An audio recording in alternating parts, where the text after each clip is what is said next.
Ние водиме кампања во која сакаме на граѓаните да им ја представиме реалната слика што се случува во Република Македонија, а не она розевата што владините мегафони со лаги и манипулации сакаат да ја обојат пред граѓаните.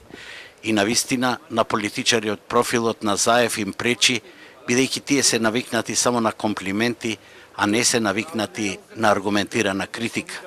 Ова денеска го рече лидерот на ВМРО ДПМН Христијан Мицкоски при посетата на Битола и средбата со пазарджиите, кога претходно на средба со новинарите ја искоментира изјавата на Заев за концепт на позитивна кампања наместо занимавање со минатото.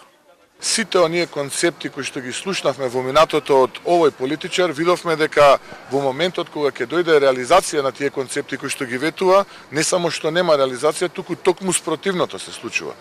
Човекот кој што основен атрибут на неговото политичко битисување му е лага, зборува за концепти. Помалце комично, но не е толку комично колку што е трагично. При оценката за стартот од претседателската кампања, лидерот на најголемата опозицијска партија го оцени како голема злоупотреба на државните ресурси, притисок врз државната и локалната администрација, а меѓу другото, ја спомена и намерната исплата на лозарите токму на среде кампања како обид за изборна манипулација.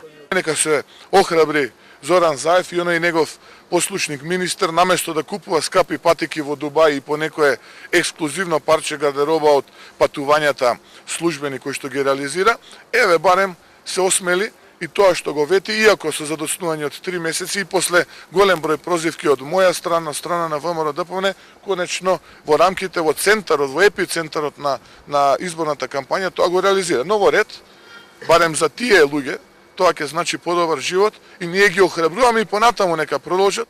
Денеска караванот на претседателскиот кандидат на ВМРО ДПМН и Коалицијата за подобра Македонија Гордана Силјановска-Давкова ќе ги обиколи пелагониските општини Новаци, Могила и Демирхисар, додека централниот митинг ќе се одржи вечерва на плоштадот Магнолија во Битола.